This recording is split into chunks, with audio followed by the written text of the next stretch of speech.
Welcome to the ultimate NBA season preview presented by Prize Picks. I'm your host, Tenitra Batiste. In this 6-episode series, we'll go around the NBA getting insight and analysis from all 30 of our Locked On NBA shows with local coverage in a way no one else can give it to you. Now, in episode 4, we're looking at teams on the rise. And we're going to get to the Timberwolves and the Kings a little bit later. But first, joining me is our Locked On Kings host, Matt George, Locked On Pacers host, Tony East, Locked On Thunder host, Rylan Stiles, and Locked On Knicks host, Gavin Schall. Good to see you guys. Good to see you. Now, we're calling it On the Rise, so definitely believe that there are some surprise teams potentially, maybe sooner rather than later, in terms of getting to the finals. So which team do you feel like, and love to hear you guys' thoughts and debates on this one, which team's closest to winning an NBA title in the near future? If I could go first, I'd got to pick the team that made the second round last year and pick the Knicks because they already have 2 all-star caliber players and, my gosh, enough picks to trade for all of us and 2 stars and several other key things. So as much as I believe in Shai and Tyrese Haliburton, I think the answer's got to be New York. Yeah. Rylan, give us some more praise. What do we got? Yeah, look, I mean, I do believe obviously the Thunder have a great foundation, and they're going to add Chet Holmgren. They're going to add, of course, SGA made a monumental leap last year, arguably a top 5 player in the world right now, but that core has played 0 minutes together because Chet Holmgren was, of course, out all of last year. So they've still got to gel. They've still got to figure out how to get to the actual playoffs. They were an under 500 team last year. For all their improvements, they still were not at that 500 level. They still did not make a playoff series, and they play in a much tougher conference, in my opinion, the Western Conference. So you have to go at the team that has those all-stars already, has, like Tony said, an underrated stash of assets to go trade. People always talk about the Thunder and their ability to go trade for stars. The Knicks not only have the market to do it, they have the assets to do it as well. And so when you factor all of that in, it has to be the Knicks because, they, like Tony said also, they've already been there. They've already been to the playoffs a couple of times. They've now advanced in the playoffs as well. And so they have to be the closest as in terms of at least this season. I would have to agree with you guys. Go ahead. Yeah. I'm not going to argue with you guys. I'll say it's the Knicks as well. I think there are a lot of doubters out there about the New York Knicks. The reason the Knicks are on this podcast, not another one, is their FanDuel over-under just 44.5 this year, despite winning 47 games last season, despite playing at around a 57-win pace after acquiring Josh Hart. And we spent a lot of time on Locked On Knicks discussing why this offseason that might be. There's a clear hole at power forward because Tony and his friend stole our good friend Obi Toppin from us. So there's a little bit of risk baked in if there's any substantial injury to Julius Randle. Maybe there's a notion out there that Jalen Brunson's year was an outlier season in some ways, and he won't be able to repeat that. I actually think he'll be better this year. But look, the Knicks were significant by like a pretty decent margin, the youngest team to make the second round of the playoffs last year. They bring back essentially every key piece from that team. They do bring back every key piece from that team outside of Toppin. They add Dante DiVincenzo, who I think will actually improve them off the bench because Obi was asked to play what was basically a guard role, and now they actually have a talented guard to play that role offensively. Brunson should be a year better. Guys like Emmanuel Quickley, Quentin Grimes, RJ Barrett are all on the upswing, all younger guys. So I don't really see any reason the Knicks shouldn't be better unless you just think the Eastern Conference around them is better. Do I think they're going to win a championship this year? Not particularly. Out of this group, they are probably the best contenders. Maybe the Kings could have an argument in that conversation. Maybe the Wolves if Anthony Edwards makes a leap, but I think for now it's the Knicks. I would have to agree with you. Can we rush to defend the guys who aren't here? Their teams are pretty good, and Anthony Edwards. I want to shout him out. Yeah. Right. Exactly. But yeah, I'd have to agree with you on that, Gavin, because for me, I think that Jalen Brunson is going to make another leap. I think that what we saw in him last season was the actual Jalen Brunson. I think the Mavericks are still triggered by the decision to let him go. And I think this is one of the times, and dare I say this, not to insult the New York Knicks organization, but there have been times outside of this last, I'd say, year and a half where they literally have looked like hot garbage. Staff, the coaching staff, the team, as well as the front office. I think now you're seeing an organization that is stabilizing and that is actually looking to get back to their winning ways, the Knicks of the Pat Ewing era, if I may say. This team, to me, looks like a team that can do that, but it's also the pieces around them, like I said, the coaching staff as well as the front office, that are looking to actually make them a champion. So, yeah, I would agree that for our group, that's probably the team that's right there on the cusp. And I'd say, because I may even put them a little bit ahead of the Kings, because as you guys mentioned as well, that West is hard to come out of, and it's going to get progressively harder to come out of. But Gavin, you look at a team like the Knicks, and they rebounded, they beat the Cavs last year. I mean, where do you kind of see them sitting heading into this season? And you kind of talked about some of the moves that they made, some of the losses that they have, but what do you see for them? Yeah, I think you have to have them definitively behind Boston and Milwaukee. Obviously, the Damian Lillard acquisition only further cements that. And I think even if that hadn't happened, Milwaukee would have been the team that I just would have said, if everyone's healthy, the Knicks would have had a really tough time getting by in the playoffs. They played the Celtics really well last year. Obviously, they beat the Cavs. They pushed Miami to 6 games, maybe a shot or two away from pushing that series to 7 back in MSG. Who knows what would have happened there? But Milwaukee is in their own class. Boston is maybe a move away from that. I'm a little bit dubious about how it's going to work with Kristaps Porzingis in terms of his health, in terms of them leaning even further into that 3-point heavy identity. After that, I think you can make the argument for the Knicks next. You have to respect Miami despite not getting Damian Lillard because of the institution. They're not so much as a regular season team, but as a playoff team. Cleveland, I think, is going to be an incredible. I think it's almost the opposite, where they're going to be exceptional in the regular season, maybe have some reasonable doubts in the playoffs given the way the Knicks kind of bullied them out of the postseason. Then Philly, who knows, but very, very significant questions there, obviously. But I don't know, Tony, Rylan,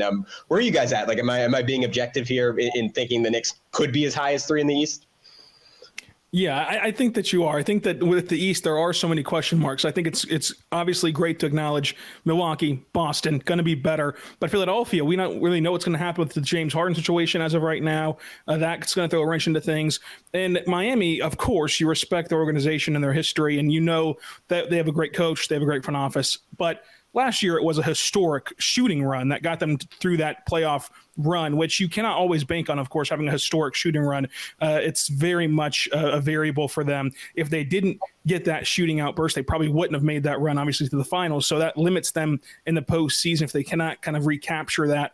And then you go on down the list, and the Knicks are right there. And I think it's a great point that the Cavs right now don't project to be a really good playoff team. They'll have to prove that with Allen, with Mobley, that they can coexist in the postseason. Coming up, how high is the ceiling for these teams? But first, buying tickets, especially if you're like me and you try to do it last minute, is not the easiest thing. Sometimes it can be very, very frustrating if you were trying to catch a Beyonce concert or if you're trying to get a ticket for the Braves NLDS, both of which are very, very hard to come by. But there's a way you can get around it and take out the frustration. That's with Game Time. It's the only ticketing app that gives you complete peace of mind with your purchase. See the view from your seat before you buy, so you know exactly what to expect when you arrive. They're obsessed with finding ways to help you save money on tickets. Game Time has deals on tickets right up to the start of the event and even an hour after it starts. So take the guesswork out of buying tickets with Game Time. Download the Game Time app, create an account, and use code LOCKEDONNBA for $20 off your first purchase. Now, terms apply, but again, create an account and redeem code LOCKEDONNBA for $20 off. Download Game Time today. Last minute tickets, lowest price, guaranteed.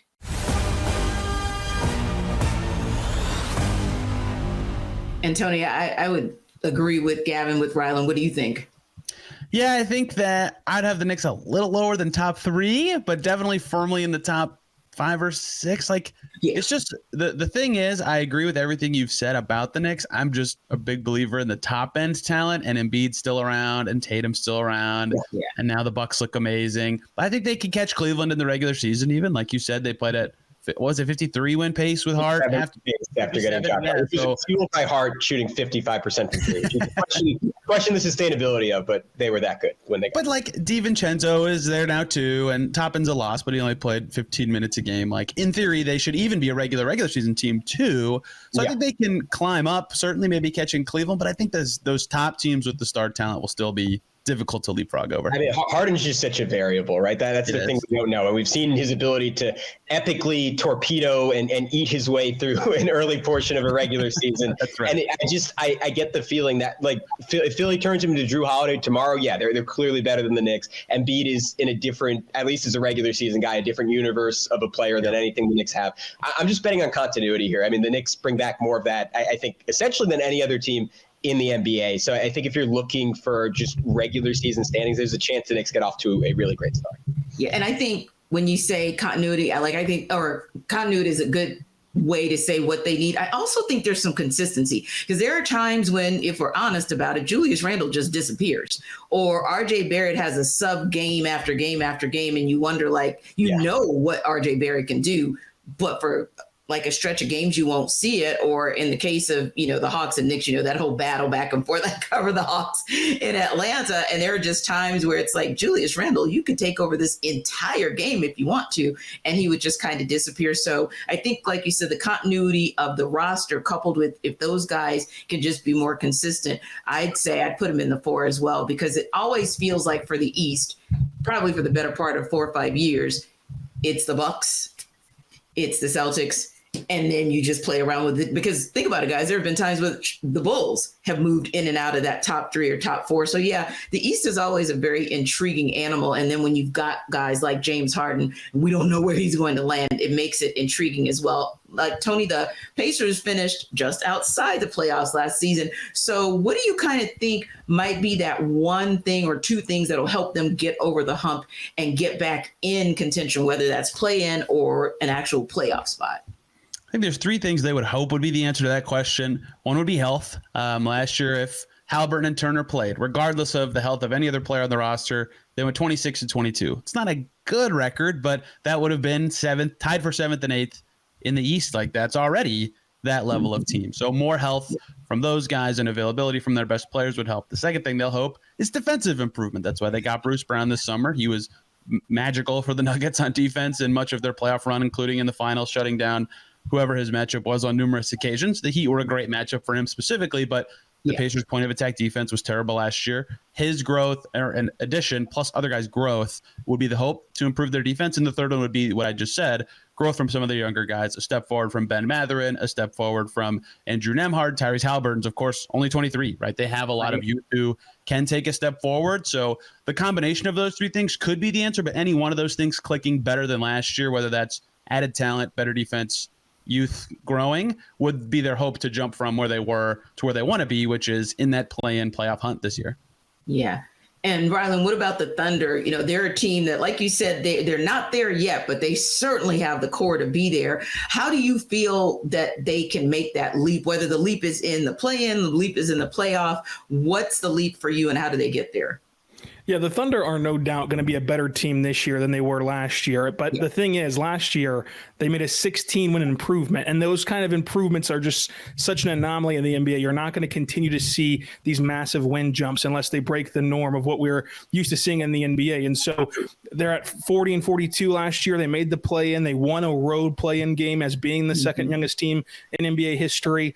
And for them this year, they're going to have to add in Chet Holmgren, which will maybe throw off some chemistry at first. Maybe you've got to kind of gel and get those guys together to where maybe it's not going to be a 10-win improvement or even a 5-win improvement. But I do think that they're going to be a better basketball team no matter what the record says, which has the potential to go on a Kings-like run where they come out of nowhere and become a top 4 seed, but also has the potential to have like a modest 2-game improvement. But still, they were able to fill some deficiencies by getting Chet Holmgren. This year, they're going to add in a 2-time EuroLeague MVP who's a 29-year-old rookie, Vasilij Micic. They're going to add in a top 10 pick in Cason Wallace and their highest pick in the rebuild and their only top 5 pick on this roster in Chet Holmgren. So despite all of the tanking or whatever the Thunder have done, Chet Holmgren is still their highest pick and their only top 5 pick of this entire thing. So he can be a really good player, along with SGA proving this summer last year was a fluke. It was no fluke. He is one of the best players in the world at the FIBA World Cup. So this team will for sure be better, but in a tough Western Conference, I think that it's going to be, it might not be tangible in terms of a huge win total jump. It might just be a couple of games, but I would be stunned if this Thunder team did not play postseason basketball, whether that be the play-in tournament or the actual playoffs. I think that they can get to a top 6 seed though. Yeah. Saw it with my own 2 eyes. Shai Gilgeous-Alexander is a problem. He is a problem, and that's a good thing for Oklahoma City. Now, you guys have talked a lot about the rosters with each of your respective teams, right? And your teams are young. So this is kind of a projection across maybe the next 3 to 5 years. When you look across the rosters as they're currently constructed, who would you say is that guy where you're like, yeah, that guy is going to be the best team the best player rather on this team, and that's going to be the guy that really helps us to get there? For the Knicks, it has to be Jalen Brunson. I don't think there's any argument. It was interesting during the regular season. Obviously, Julius Randle was the guy of the two that got the accolades. He was the one who made an all-star team. He was the one who made an all-NBA team at the end of the day. And then come playoff time, and granted the caveat there is that Julius Randle was gutting through a busted ankle, but Brunson elevated his game to a level I didn't expect. And that wasn't really even the case in the Cavs series, where he played about at his regular season level, just a little bit less efficient. But then over those final 3 games against the Heat, where the Knicks season was on the line, he put up 37, 5, and 5 on just crazy shooting. And it was a situation where at times Tom Thibodeau was throwing lineups out there with RJ Barrett and Josh Hart, and there was essentially no shooting on the floor. And you saw one of the better defenses in recent maybe recent NBA playoff history in the Heat, basically throwing 3 or 4 guys at Jalen Brunson. It just didn't matter. He was totally unstoppable. And that, more than anything else, like when we talk about future championship equity, kind of got my gears turning a little bit with the Knicks. And not that Brunson doesn't need help, not that the Knicks probably don't eventually need to get another star at his level or greater in the building, but we saw a guy who seems like he could be the best player on an Eastern Conference Finals team, if nothing else. Maybe more. The ceiling with him is just a little bit higher than I think even the most optimistic Knicks fans thought. And that is really, really encouraging going forward if you're New York. And you're hoping to break that now half-century title drought. Yeah. Indeed. Can the follow-up from the Knicks be the Pacers after the point guards crossed paths many a time in the last calendar year? Yeah, lots of Twitter battles fought over that one. Yeah, to be fair, I don't think they have any beef like as actual players. In fact, they were very close on Team USA. But the Pacers guy is Tyrese Haliburton, who was an all-star for the first time last year at age 22 at the time he was named. He's 23 now. Only guy ever in NBA history to average 20 and 10 and shoot 40% from deep in a season. I mean, that is his combination of shooting, scoring, and passing is unheard of, literally. One of the best passers in the NBA, and he can pull up in your face from 30 feet and in. Like, he is just so hard to defend. Yeah. And the Pacers' whole identity goes from there. They're one of the best transition teams in the league. They tried to add to that this summer with a former Nick and Toppin, as well as Bruce Brown, and a lot of their draft picks were good in transition at the collegiate level. He's smart on defense too, despite kind of getting bullied when he's on the ball. Like, everything he does sets the whole identity for the Pacers, and is the reason they were able to take such a leap over expectation last year to getting to 35 wins when their projection from most odds makers was 23, 24, right? Haliburton's growth was a huge part of that. And maybe he has another gear. Maybe this is just the guy he is, and they'll figure out how to build around him. But either way, we haven't seen him in the playoffs, so it's hard to say exactly what that looks like for the Pacers at their best when they're ascending. But they know what they have. They know they have one of the best 25-ish players in the NBA. The question is, can he get better? How do they build around him now? Indeed. And Rylan, what would you say for the Thunder? For the Thunder, the number one guy is for sure going to be Shai, and you just love to build your brand and your team around Shai. He's one of the coolest players in the NBA, and as a small market, you need those kind of players to transcend what they do on social media and interviews and on Fashion Week at the Met Gala and in the World Cup and everything else that they do to put you on the map. But he's going to be the best player for sure. He already is the best player in the Thunder roster, but it's going to be interesting. And I think that a benefit that the Thunder have that other teams don't is finding out who the second best player is, because we saw Jalen Williams out of Santa Clara be runner-up for Rookie of the Year last year and look incredible. But a year ago at this time, we were discussing Chet Holmgren being generational. So if he can hit that ceiling, then it transforms what the Thunder can be. And you also have Josh Giddey, who already has an elite trait in the NBA, which is his playmaking. So if he can become that second best player clearly in a way, then this Thunder team gets really fun really fast. So having that mixture of guys behind Shai is what's going to elevate this Thunder core. I kind of like where Rylan went with that. So Tony, Gavin, I want to throw it back to you guys. Give me the second guy who you need to be that guy for the Knicks and for the Pacers to continue to ascend. But ultimately, when you look out maybe 3 to 5 years, and again, assuming no changes to the roster, just as constructed today, but who would the second guy be for you? Yeah, I think that might be the single biggest question for the Knicks, not for this year. For this year, it's obviously Julius Randle, but 3 to 5 years down the road, you wonder if it's always going to be him. Obviously, he's had his issues with the Knicks in the past. And when I look at that 44.5 number, I think what's baked into that is Julius's track record on the Knicks is a terrible year, a season where he makes All-NBA, an even worse year, a season where he makes All-NBA. So that's a little scary if you're the Knicks front office or if you're someone who roots for this team. And I have a feeling he's going to have a very good season because last year, I just think he kind of pushed his game 10% into more analytically friendly directions. That's what I'm looking for.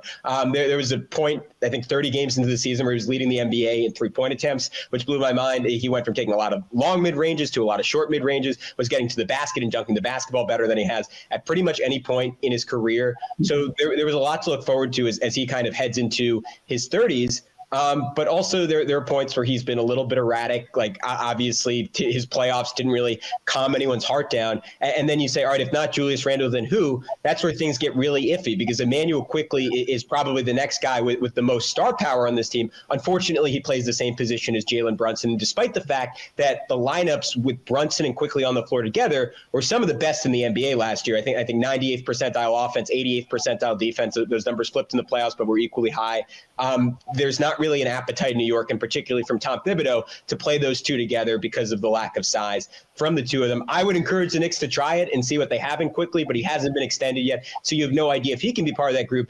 And to your point, Tenitra, RJ Barrett, very, very erratic. I think he is going to have a long NBA career. I think he's going to have a lot of moments. I do not ever see him being the second best guy on a championship team. That's a step too far for me. Quentin Grimes is awesome. I don't know if he quite has that ceiling. The Knicks' strength is in numbers, right? They have 9 to 10 guys who are good NBA players and all well above average for the spot in the rotation that they play. The issue is, do they have that second star, and how are they going to go get that star? As Rylan and Tony pointed out, they have plenty of assets to do so, but they also have to compete with teams like the Thunder who have even more, and teams like Miami and LA who have a similar appetite, similar market to eventually get those guys in the building. Yeah. The Pacers' answer is similar but different. It's similar in that this year, it's obvious. 3 to 5 years from now, it's not so obvious, right? This coming year, Miles Turner is going to be guy number 2. Last year, career highs everywhere. Shot really well from 3, was at 38% for much of the year. His defense is phenomenal. He cleans up a lot of the young Pacers' mistakes. 18 points a game, got his rebounding up a little bit. His around the basket play is actually what improved the most, despite his 3-point percentage popping off the page to most people. Him being able to duck in and score and punish switches inside and have this little hook shot looking thing that he'd never had before made him way harder to guard. It made it way harder for defenses to switch onto him and know what he was going to do after screens. And that paired very well with Tyrese Haliburton and is the reason the Pacers extended him last year. They know he can be their center of the immediate future, but he's only under contract for 2 more years, and they have a lot of young ascending talent. So 3 to 5 years from now, if you ask the Pacers, I think they would hope the answer is Benedict Mathurin, who at times looked like the best rookie in the NBA last year. I mean, that dude has more confidence than all of us combined, maybe 10 of all of us combined. He's coming at you. He's going to the rim. He's trying to score. He had the 13th best free throw rate in the NBA, not among rookies, of every player in the whole league. Right, he can get to the line very well already. He was a decent shooter to start the season, but that faded away. His passing came and went. Those are the things the Pacers want to see. If he can add one other skill that makes him more complementary with Haliburton, whether that's outside shooting or playmaking, that would make them such a dynamic backcourt and make them really hard to defend in a way that would make everybody else's life easier too. So I think the hope for the Pacers is that he can be better. If not, it's going to be, can Andrew Nembhard grow, and can he be, a Jrue Holiday type player that it looked like he could be? He was 1 vote away from making an all-rookie team last year. But of course, Mathurin scoring and snarl, for lack of a better term, certainly makes the Pacers hope that he'll be the guy that can be their number 2 in the future. Yeah, it'll be interesting to see. I think a lot of it is just as you guys mentioned, there's so many variables, including injuries, unfortunately. And I think with you, Rylan, that's pretty obvious. Like we really don't know what we're going to get out of Chet Holmgren. But one thing that's consistent with the 3 of you as well, and would probably be consistent with our Timberwolves and Kings host is that you feel like your teams are really on the rise. So FanDuel has thoughts as well. So wanted to ask you guys about that, starting with Tony. FanDuel has the Pacers over under set at 38.5. So do you see them going over or under?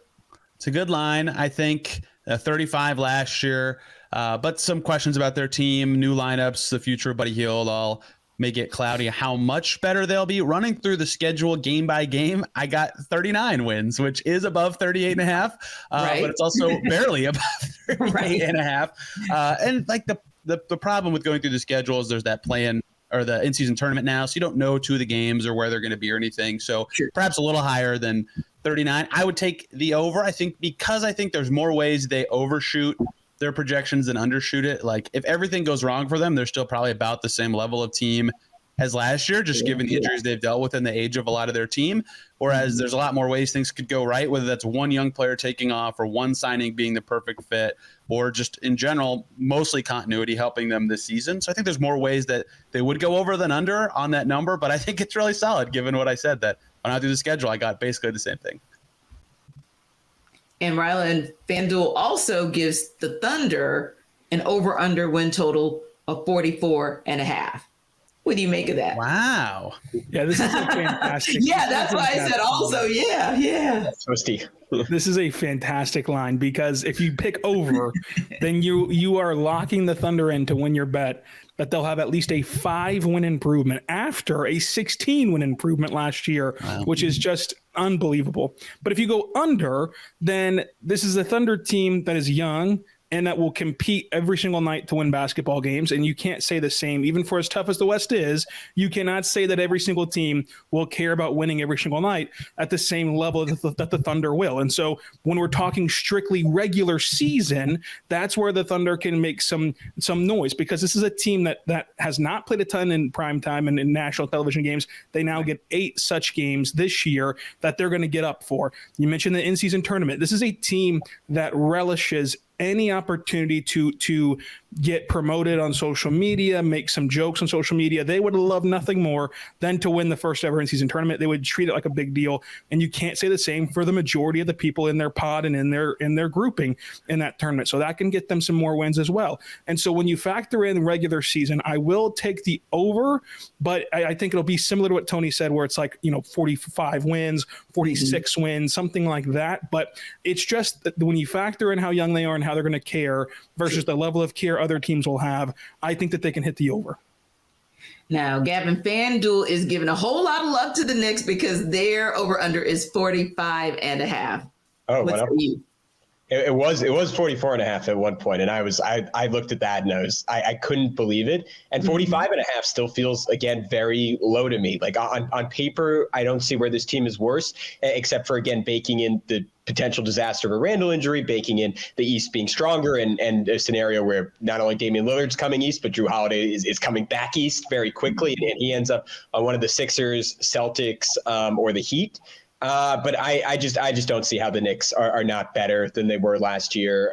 Josh Hart added so much midseason with his transition verve, his ferocity, rebounding the basketball, and just doubling down on what the Knicks' greatest strength was, which was their ability to just bully teams. Like this was a group that had the 3rd highest offensive rating in the NBA, one of the 5 highest in NBA history, and it was rarely pretty. It was a lot of Jalen Brunson, Julius Randle taking turns isolating, and then anything they missed, Mitchell Robinson gobbling up and finding a way to either put back or reset the offense. And I don't see any reason, after getting a full year of Hart and another player in DiVincenzo, who's a rugged defender, gives them even more spacing in the second unit, and is also a tough rebounder. I don't see where they're worse this season outside of baking in the same risks you have to bake in for every single team in the league. So I honestly have the Knicks probably at about 50 wins this season. And to me, that feels very measured. Like I could see a world where they're better than that. And I could definitely see them manage through to get to 50. Now, one other question I wanted to ask you guys before we wrap up is just kind of looking at the conferences. And obviously, the NBA world got shaken up with the announcement that Dame Lillard is taking his talents elsewhere to Milwaukee. But I'm thinking with that, there were a whole lot of other changes in the offseason. across both of those conferences. So my question to you guys is this: when you look at where the Pacers are, when you look at where the Thunder are, where the Knicks are, you look at the whole of the West, you look at the whole of the East, where do you guys kind of see where do you kind of see yourselves like legitimately? And that assumes all the positives that you guys have spoken about and all of the positives that other teams, all the moves that they've made. Where do you legitimately see your team landing? Up the board, what seed? It's a loaded question. I think for the Knicks, I think I would average them out to probably the 5 seed, 4-5. I think I again, Boston, Milwaukee, the only two teams I'm locked in ahead of them. I think 3 is probably their ceiling. 2 is their everything goes right. Wow, this is amazing. Super ceiling, 12-13 style. I think Cleveland is going to be an awesome regular season team. They boast all the same continuity as the Knicks. They were the best defense in basketball last year. Max Strus gives them a viable 5th guy to finish games with who's not going to hurt them on either end of the floor. I would have them a tad ahead of the Knicks. And then I think to Tony's point, and this was when we had Keith Pompey, the Locked On Sixers host on our pod recently, and he kind of drove this home like, hey, Joel Embiid's the defending MVP. Like whatever is going on in Philly, as long as he's there, their baseline is probably being close to a 50-win team. So I think 5 seed feels right to me for the Knicks. I could see a little bit better. I could see maybe a smidge worse. Anything lower than 6, I think something went really wrong for the Knicks. Yeah. How about you, Rylan?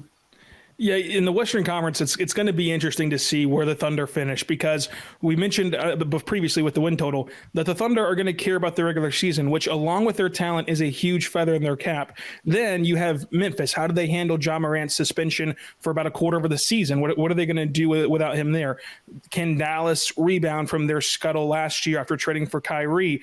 Is New Orleans ever going to be healthy? Because if they're healthy, that's a top 4 team in the West, as we saw the majority of last year. If they're not healthy, they can slide all the way back down to the play-in tournament or even worse. So there's so many variables. What's Golden State going to be with an aging roster where you have to factor in where Chris Paul's at? And so whenever you have the Clippers load managing also, that's why I think when you're talking seeding, which is based on regular season wins, the Thunder can be as high as like a 4 seed. But when you factor in, the talent and if everything went right for every single team across the land, the Thunder would be really good to be a 6 seed and avoid that play-in tournament. And I think that they can do it, especially because they're of all the talented teams in the West, they're the team that I count the most on that will take the regular season seriously and try to win every single night. And that alone will gain them a ton of extra wins to avoid that play-in tournament in a conference where the difference will be a game or a game and a half. Indeed. I think the tricky part for me with the Pacers is I just said earlier, right? They can get to 7th, 8th, 9th in the East. They got to pass some teams to actually do that, right? So now I got to put somebody up. Who are they going to catch? I think the obvious one would be Toronto, who finished 6 wins ahead of them last year, but lost Fred VanVleet. Who knows how good they will be. Their half-court offense might kind of stink, to put it nicely, this season, especially because they did not get Damian Lillard. That would be one. That was the team immediately in front of the Pacers in the standings last year. The Bulls won 40 games last year. They could be better. They added some guys. They're also getting older and stale and have some injury-prone players. And then this is kind of just a bank on this team not being as good as everybody else thinks. But Brooklyn got a lot of their wins with KD and Kyrie last year. They don't have those guys. I think they're still going to be good. Catching them could be hard for the Pacers. Like 45 wins is a lot. Mikal Bridges is awesome. But it's possible that they're like close to the same level of team at full strength. So those would be the teams that make sense to me for the Pacers to catch, to go from 11 to that, 8, 9, whatever range. But Orlando's also right on their behind. Orlando looks pretty good. They've got a lot of great young talent. So holding them off will also be part of this. So there are ways they can get up there. I think they can get into that mix. Their ceiling, if, like I said, a lot of the stuff goes right earlier, probably is about 7, 8, 9 to me. Like Atlanta and Miami seem probably a little above their ranking. But they can catch some of these other teams that get into that spot. But it'll take a lot for them because there's some good teams in their mix and teams right in their butt. Yeah, indeed. So I'll be looking, especially covering the Hawks, to see exactly what happens with the Knicks or with the Pacers and kind of how that, and I don't say it to be offensive, but kind of that middling group where literally it feels like every single year there's 1, 2, maybe 3, and then everybody else.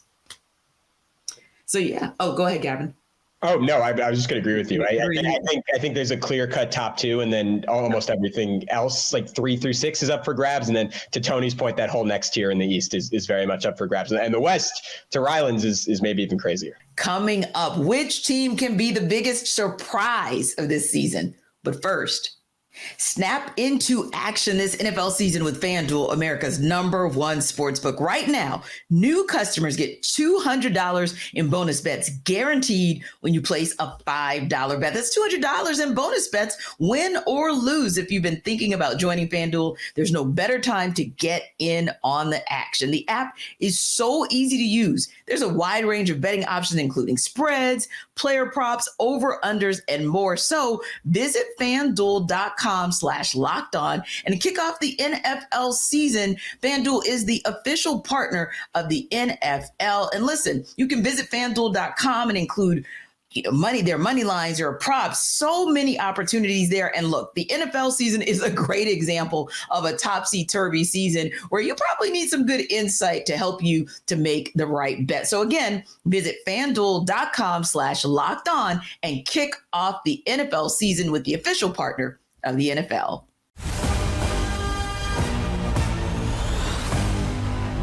Ben, the Timberwolves finished as the 8th seed last year. How do they find their way out of the play-in tournament in the West this season?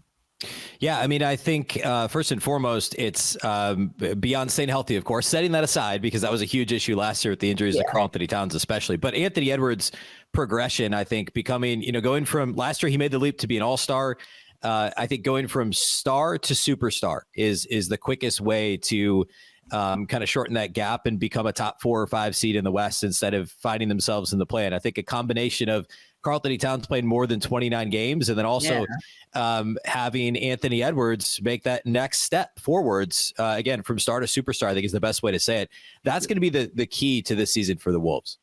And it's interesting you mentioned that, Ben, because I had an opportunity to watch him in international play. I've also met him before, interviewed him a couple years ago when he was at Futures for All-Star. And of course, he is from the Atlanta metro area. So I am a super fan. I do definitely think he is the guy, indeed, most recently, with what I saw in international play, he's a guy that can take that leap. Now, you mentioned it, so I'm going to ask you to kind of expand on that a little bit, right? Anthony Edwards is the obvious choice for the guy who needs to make that leap, for the Timberwolves to make that leap as well. But outside of an Anthony Edwards making the leap, outside of a Karl Anthony Towns being his healthiest self, who's that next player for you who you feel has to step up his game in order for Minnesota to avoid the play-in?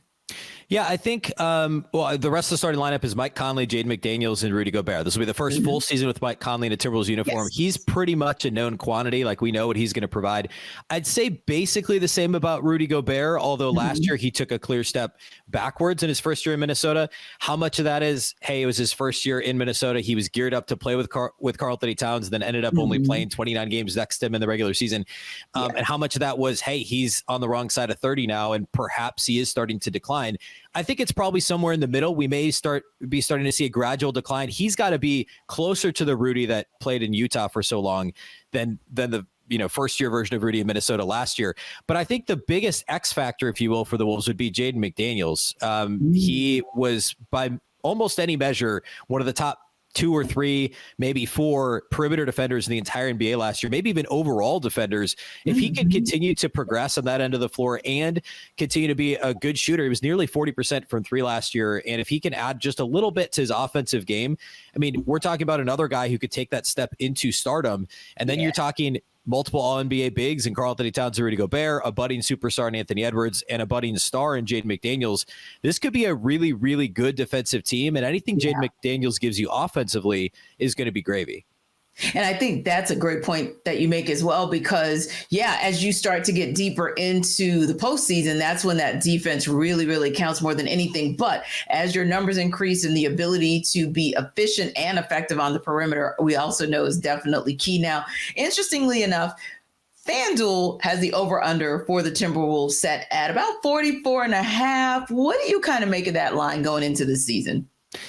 I would take the over. Maybe not by a lot. I think I haven't done my official full total win total projection yet at Locked On Wolves, but they won 42 games last year, and Yes. and assuming relative health, assuming Karl-Anthony Towns plays more than a third of his team's games, I think it's fair to assume it's better than a 3-win improvement. You also factor in year 2 of Rudy Gobert being more comfortable.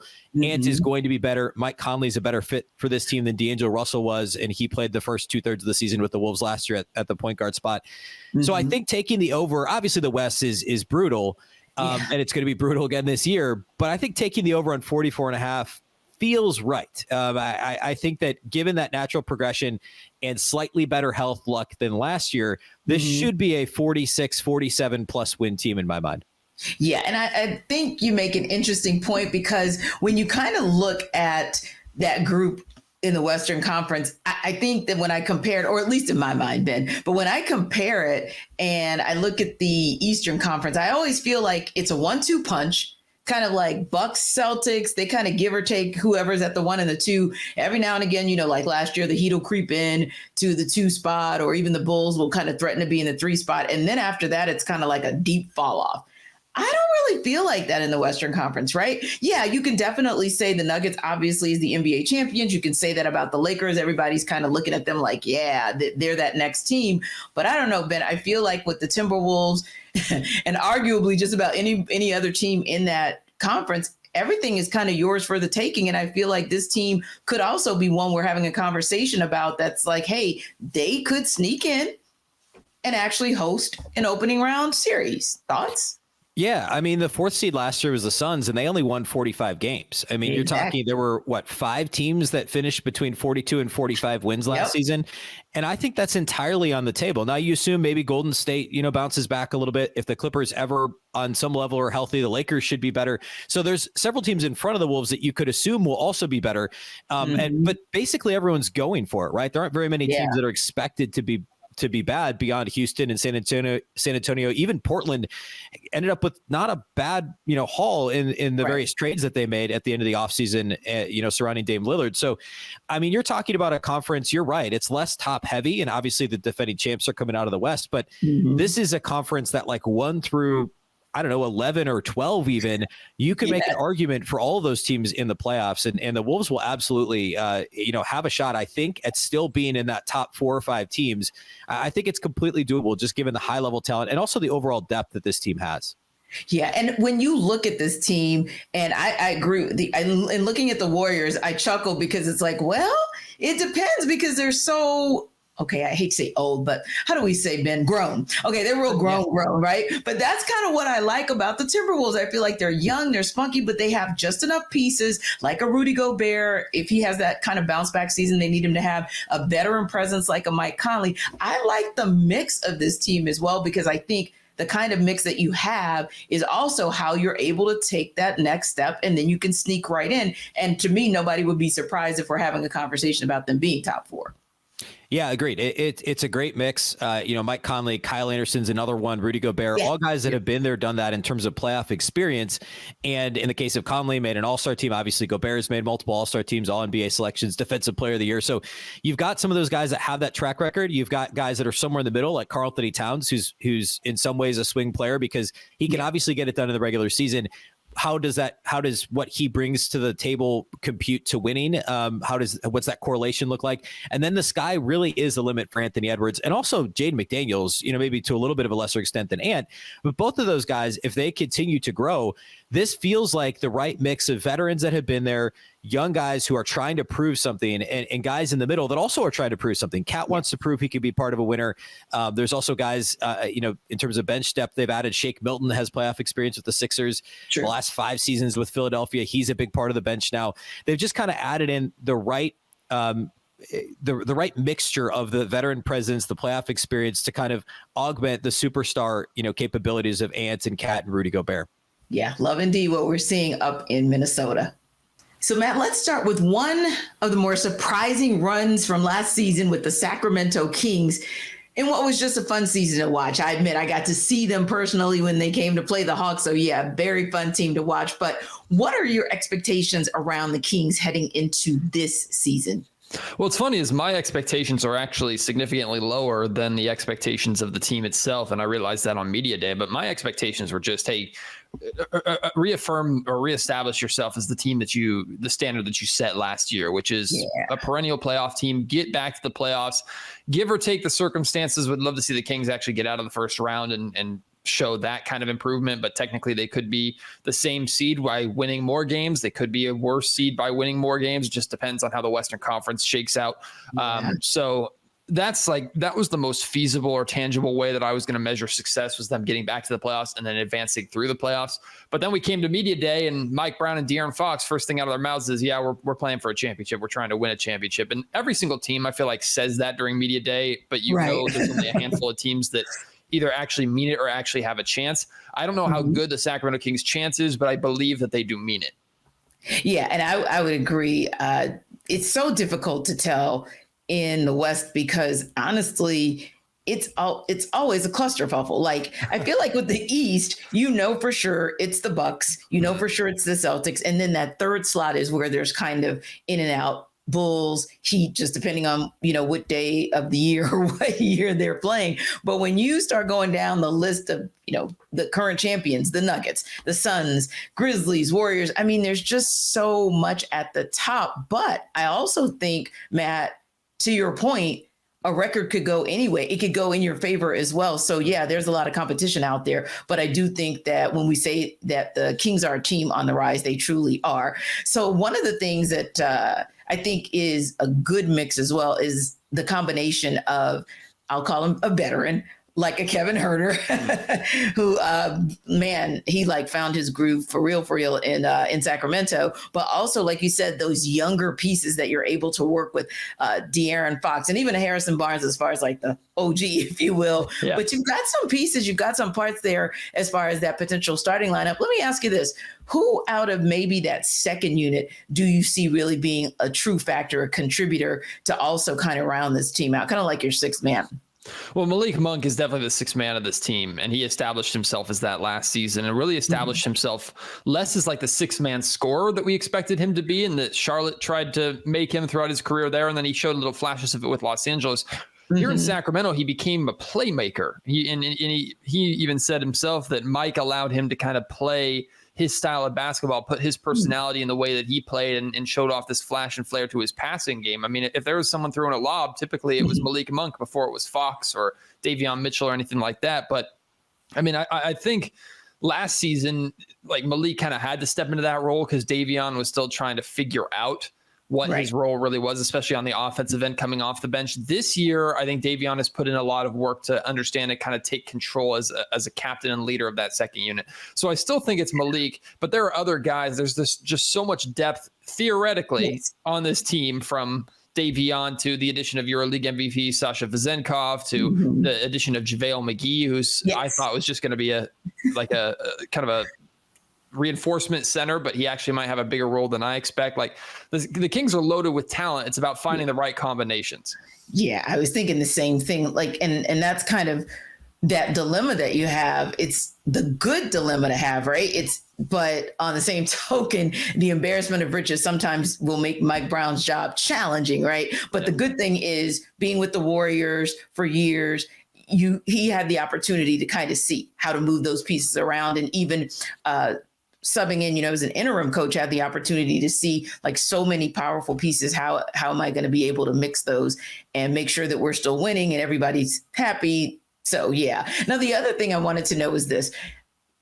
To me, obviously, it's De'Aaron Fox, and I think that Domantas Sabonis is a good look as well. But I'm curious to see, and even a Kevin Huerter, like, I'm still a big fan of what Kevin Huerter can do. And I was so excited for what I saw out of him with the Kings last year. But if you had to look across the roster, Matt, whether it's your starters, whether it's your superstar, or whether it's your role player, who is that X factor that, like Mike Brown said, like De'Aaron Fox said, we're gunning for the finals? Well, who's the X factor that helps them to get there? The biggest X factor?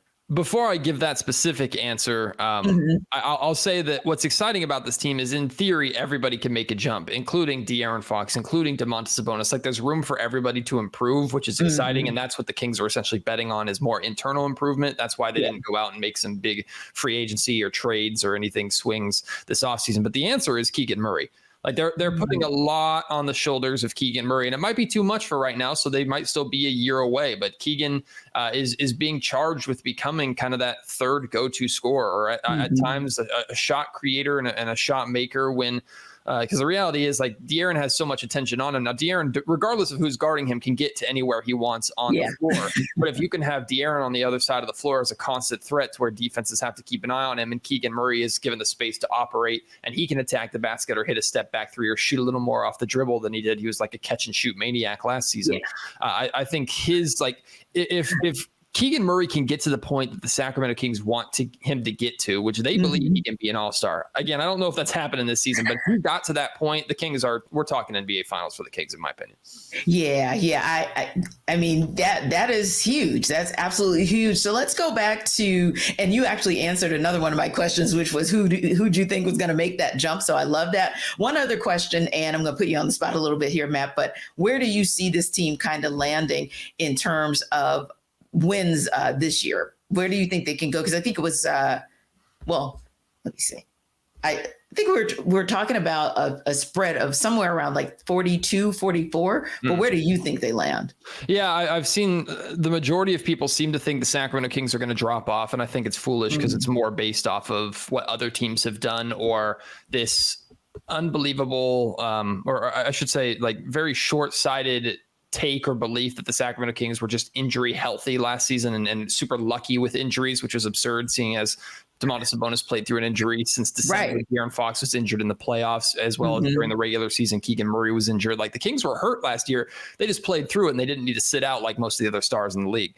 So they fought their way through it. But my expectation, or at least the number that I have in my head, is the number that both Mike and Monty McNair, Kings general manager, established for themselves in the end of season press conference last year, which is that 50 win mark. They believe like to be a true championship contender in the NBA, you have to be a 50 plus win team. Indeed. So that's kind of the bar that I think the Sacramento Kings have set for themselves. They might not reach it. They might be close. I expect firmly the Sacramento Kings to remain in that pack of established playoff teams in the Western Conference. That's where my expectations truly lay. And if the Kings can get that 50 win number, then they're in good shape. In good shape indeed. And check that. Let me give the Kings their flowers, because FanDuel said 48. Repeating right back to it. We'll take it. If they can copy and paste what they did last season with a little better defense, this team's scary. So that'll do it for episode 4 of the Ultimate NBA Season Preview with our teams on the rise. To find out where all of the NBA teams land this season, check out Locked On NBA and get all 6 episodes of the Ultimate Season Preview. We'll see you.